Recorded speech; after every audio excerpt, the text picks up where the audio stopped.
Welcome back my YouTube channel daily use sentences जो कि आज हम देखने वाले हैं जो हमारे स्पोकन इंग्लिश के लिए बहुत ज़रूरी हो जाता है। तो आइए देखते हैं, हम कुछ सेंटेंस आपके लिए कलेक्ट किया हुआ है जो हमारे स्पोकन इंग्लिश के लिए बहुत ज़रूरी हो जाता है। चलिए, फर्स्ट वन है आपका, वो है दिस इज व्हाट आई से। दिस इज व्हाट आई से, यही है जो मैं कहता हूँ, यही है जो मैं कहता हूँ। नेक्स्ट वन है आपका, this is where I live. This is where I live, यह है वो जगह जहां मैं रहता हूँ। नेक्स्ट वन है आपका, this is why she comes. This is why she comes, इसीलिए वो आती है, इसीलिए वो आती है। नेक्स्ट वन है आपका, this is how I right. This is how I right, मैं इसी तरह लिखता हूँ। This is how I right, मैं इसी तरह लिखता हूँ।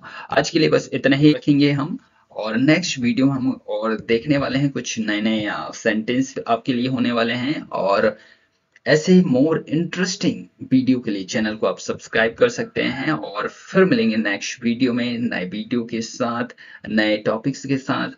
और we will see in the next video. Till then, bye for now. Keep learning and don't forget to like, share, subscribe. And you have any query, doubts, so please comment on comment section. I will resolve your problem. And thank you for your time. Thank you for watching. Keep learning.